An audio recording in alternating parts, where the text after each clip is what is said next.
Hello बच्चों, कक्षा 12 की भौतिक विज्ञान में आज हम सब लोग एक बहुत ही महत्वपूर्ण टॉपिक पढ़ने वाले हैं जो कि है practical viva based question transformer पर आधारित। ये बहुत ही इंपॉर्टेंट है। अगर आप सब लोग अपने चार्ट पर ट्रांसफार्मर का चित्र बना रहे हैं तो सबसे पहली चीज ये क्वेश्चन आप सब लोग तैयार कर लीजिए, तभी आपको एग्जामिनर 30 में 30 अंक देगा और एग्जामिनर द्वारा इससे आगे कोई क्वेश्चन नहीं पूछ सकता है। अगर आपको ज्यादा डिटेलिंग पढ़नी है ट्रांसफार्मर से रिलेटेड तो उसके लिए हमने वीडियो भी बना दिया है, दो तीन करीब बनाए, 3 वीडियो बन चुके ऑलरेडी वाइवा बेस्ड क्वेश्चन। ये चौथा वीडियो है और इसमें केवल और केवल टॉप 10 क्वेश्चन जो कि बहुत ही बेहतरीन, बहुत ही इंपॉर्टेंट है, उन्हीं को हम सब लोग पढ़ेंगे आज के इस वीडियो में।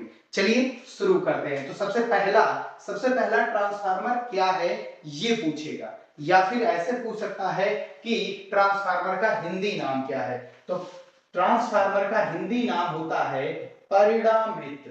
आप लोगों को डिटेलिंग में पढ़नी है तो ऑलरेडी हमने पढ़ा दिया। यहां केवल क्वेश्चंस के आंसर दिए जाएंगे, बाकी कुछ नहीं बताया जाएगा।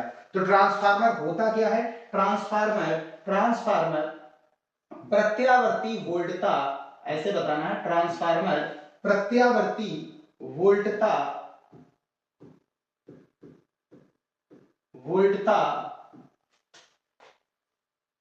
को नियंत्रित करने का एक उपकरण या साधन होता है। वैद्युत उपकरण होता है, ऐसे भी कह सकते हैं। ठीक है, सबसे खास चीज ये प्रत्यावर्ती वोल्टता की जो आवृत्ति होती है ये नियत, बिना बदले, आवृत्ति बिना बदले नहीं, क्या होता है, आवृत्ति को बदल करके, बढ़ा या घटा करके वोल्टेज को नियंत्रित किया जाता है। वोल्टता या धारा कोई भी चीज कह सकते हो, बिना बदले ये कार्य करता है। नहीं तो होता क्या है कि आवृत्ति को कम ज्यादा करके ऐसा कर दिया जाता है, तो ऐसा कुछ होता नहीं है। ये प्रत्यावर्ती धारा या वोल्टता, आप कोई भी चीज यहां पर कह सकते हैं, दोनों चीजों के लिए ये सही होता है। ठीक, नियंत्रित करता है, यानी ये वोल्टेज को, निम्न वोल्टेज को उच्च वोल्टेज में बदलता है और उच्च वोल्टेज को निम्न वोल्टेज में बदलता है। सीधा सीधा ऐसे भी बता दीजिएगा। और आवृत्ति नहीं बदलती है, ये आवृत्ति बदलता है नहीं, जितना होता है उतना। ट्रांसफार्मर की खोज जो है वो माइकल फैराडे ने की थी। माइकल फैराडे हम लोग ऑलरेडी नाम सुन चुके हैं, फैराडे ने की थी। कब की थी? 1831 ईस्वी में, सन 1831 ईस्वी में। और सबसे पहले इसको बनाया किसने था? बनाया था इसको स्टैनली ने। इसको बनाया था स्टैनली ने, याद रखिए, स्टैनली ने बनाया था 1856, करीब 1856 ईस्वी में ये चीज है। ठीक है, अब ट्रांसफार्मर किस सिद्धांत पर आधारित होता है? अच्छा, एक और क्वेश्चन पूछ सकता है, ट्रांसफार्मर कितने प्रकार के होते हैं? तो ट्रांसफार्मर दो प्रकार के होते हैं, ट्रांसफार्मर दो प्रकार। कौन कौन से प्रकार होता है? इसके जस्ट बाद ये क्वेश्चन पूछ सकता है। तो पहला होता है उच्चयी ट्रांसफार्मर और दूसरा होता है अपचयी ट्रांसफार्मर। ये ऐसे भी पूछेगा। ठीक है, उच्चयी और अपचयी। उच्चयी ट्रांसफार्मर जो वोल्टेज को बढ़ाता है, याद रखिए, ये वोल्टेज को क्या करता है? बढ़ाता है। और अपचयी वोल्टेज को क्या करता है? घटाता है। ठीक है, ये वोल्टेज को बढ़ाता है, ये वोल्टेज को घटाता है। क्या करके? इसमें दो कुंडलियां होती हैं। प्राथमिक कुंडली में फेरे कम होते हैं, द्वितीय कुंडली में फेरे ज्यादा होंगे द्वितीय कुंडली में, तभी वोल्टेज बढ़ेगा, और फेरे कम होंगे तो वोल्टेज घटेगा। क्लियर बात? द्वितीय कुंडली में। अब अगला क्वेश्चन क्या है? अगला, ट्रांसफार्मर किस सिद्धांत पर आधारित? ये बहुत पूछते हैं क्वेश्चन, सबसे टॉप क्वेश्चन है, याद रखिए। इसमें कई सारे क्वेश्चन मिक्स करके हम बताएंगे। ट्रांसफार्मर किस सिद्धांत पर आधारित होता है? अन्योन्य प्रेरण के सिद्धांत पर। किस सिद्धांत पर आधारित होता है? अन्योन्य प्रेरण के सिद्धांत पर आधारित होता है। अन्योन्य प्रेरण में दो कुंडली होती है। कितनी कुंडलियां होती हैं भैया? दो, एक प्राथमिक और एक द्वितीयक। जिसमें सप्लाई देते हैं वो प्राथमिक, जिससे हम निर्गत वोल्टता प्राप्त करते हैं वो द्वितीयक। ठीक है भैया। अब इसके लिए सबसे मेन चीज यहाँ पूछा गया, सूत्र क्या होता है ट्रांसफार्मर के लिए सूत्र, तो इसके लिए होता है NS/NP बराबर VS अपॉन VP बराबर, अगर प्रतिरोध शून्य है तो विद्युत वाहक बल द्वितीय कुंडली में उत्पन्न और प्राथमिक में, और बराबर IP अपॉन IS, और ये बराबर होता है परिणमन अनुपात, इनका अनुपात ही कहलाता है परिणमन अनुपात, इसको वो बोलते हैं परिणमन अनुपात। ये इतना हमने सूत्र बता दिया, आप इसमें से कोई भी चीज बता दीजिए, NS/NP बराबर VS/VP या NS/NP बराबर ES/EP और NS/NP बराबर IP/IS या NS/NP बराबर R कर दीजिए, बस काम खत्म, कुछ नहीं बताना। ट्रांसफार्मर किस धारा या वोल्टता के लिए कार्य करता है, केवल AC प्रत्यावर्ती धारा या प्रत्यावर्ती वोल्टता पर ही लागू होता है, और इसका जो समीकरण होता है वो V बराबर V0 sin ओमेगा t होता है, और करंट की वैल्यू I बराबर I0 sin ओमेगा t होता है, ये याद रखिए। क्लियर बात, आगे बढ़ते हैं। अगला क्वेश्चन है ट्रांसफार्मर डीसी के लिए लागू क्यों नहीं होता, क्योंकि डीसी की जो आवृत्ति होती है, डीसी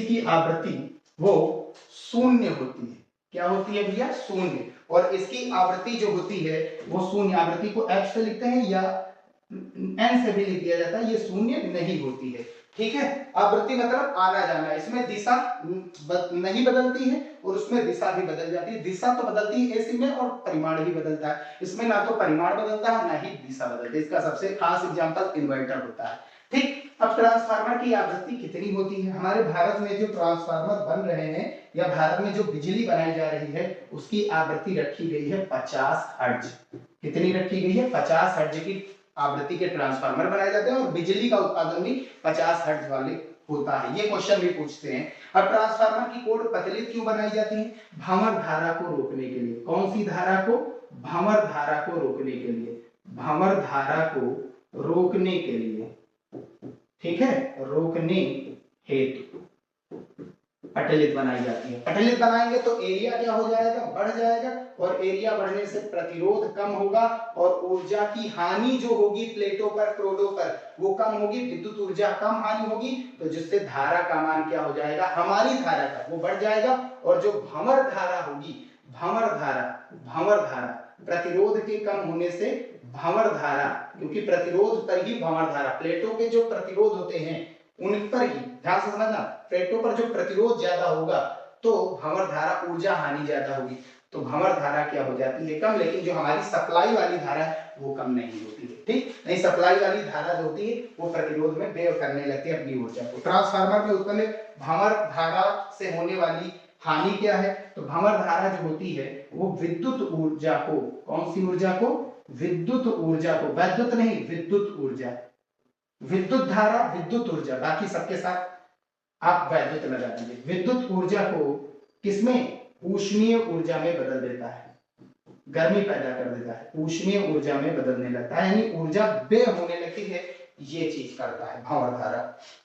अब ट्रांसफार्मर की दक्षता क्या होती है, आज तक दुनिया में जितने भी ट्रांसफार्मर बनाए गए किसी की भी दक्षता जो है वो 100% नहीं होती, और जो ट्रांसफार्मर की जो दक्षता है, दक्षता को ईटा से लिखते हैं, वो 90% से अधिक होती है, बस ये चीज याद रखें, 90% से अधिक होती है। आप लिख सकते हैं 90% से 98% तक भी लिख सकते हैं, बाकी 90% से अधिक सबसे बेस्ट है। और इसके लिए जो फार्मूला यूज में आता है वो सबसे पहली चीज, ईटा का मान 1 से ज्यादा होता है, उच्चाई ट्रांसफार्मर अगर है तो ईटा का मान 1 से ज्यादा होता है उच्चाई ट्रांसफार्मर के लिए, उच्चाई ट्रांसफार्मर, और ईटा का मान यानी कि दक्षता 1 से कम होती है अपचाई ट्रांसफार्मर के लिए, क्योंकि ये वोल्टेज को कम करता है ना, तो दक्षता कम हो जाती है, और ये वोल्टेज बढ़ाता है तो दक्षता बढ़ जाती है। अब इसका फार्मूला जो होता है वो चीज देख लीजिए, इसका जो फार्मूला ईटा का होता है ये होता है निर्गत शक्ति बटा निवेशी शक्ति, निर्गत शक्ति बटा निवेशी शक्ति, हो गया ये क्लियर बात। ये 100% किसी भी की भी नहीं होती, 100% होती किसकी है, होती किसकी है, आदर्श ट्रांसफार्मर। एक आदर्श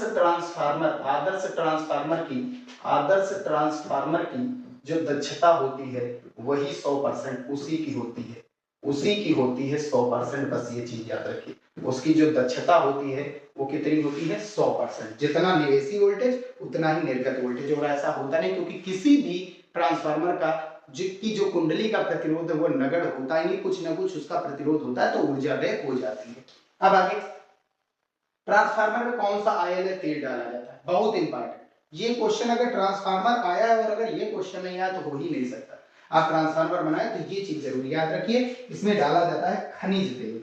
उत्तर में आपको लिखना है खनिज तेल, आप बता सकते हैं। अब वो पूछेगा कि खनिज तेल के रूप में आप कौन सा तेल, खनिज तेल के रूप में आप कौन सा तेल यूज करेंगे। खनिज तेल के रूप में हम सब लोग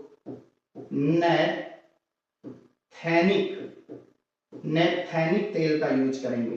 ठीक, क्या कारण है भैया, क्योंकि ये इसका टेम्परेचर जो होता है वो अधिक होता है, इसका टेम्परेचर अन्य तेलों की अपेक्षा बहुत ही अधिक होता है, ये चीज याद रखिए। और दूसरा क्यों डाला जाता है, तो इसका क्यों डाला जाता है, ठीक, क्यों डाला जाता है, तो उसका कारण है ट्रांसफार्मर को ठंडा रखने के लिए। ट्रांसफार्मर को ठंडा रखने के लिए, ठंडा रखने के लिए इसका टेम्परेचर भी ज्यादा होता है, तो इसीलिए ठंडा ये रखता है, रखने के लिए ये डाला जाता है तेल।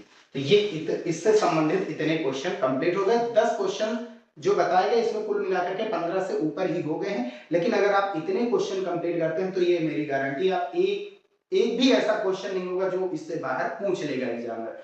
क्योंकि हमारे सामने भी कई बच्चे जो हैं वो बोर्ड एग्जाम में जो प्रैक्टिकल होने लगता है बोर्ड एग्जाम से पहले, तो ये ट्रांसफार्मर ही ज्यादातर बना करके लाते, करीब 70 से 75% बच्चे यही बना करके लाते हैं।